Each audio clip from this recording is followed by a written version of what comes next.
forever. And so I'm very excited to go to South Central India at the beginning of April, and then I'm jet setting over to Morocco on the same trip at the end of April. I'm going to be over in Rabat, Morocco, to be sharing this language facilitation workshop with parents there.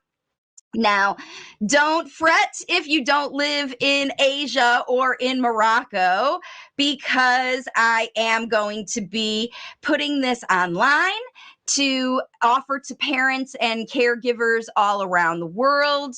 And I know that you'll be interested because it's going to be a very intensive workshop with me to guide you through the process, to make sure that that workbook doesn't stay stuck in the drawer, that you're going to be able to get it out every day while you're in a rapid growth cycle, and use your itinerary to enjoy and relax through the process so that you can facilitate better improvement in speech every single day.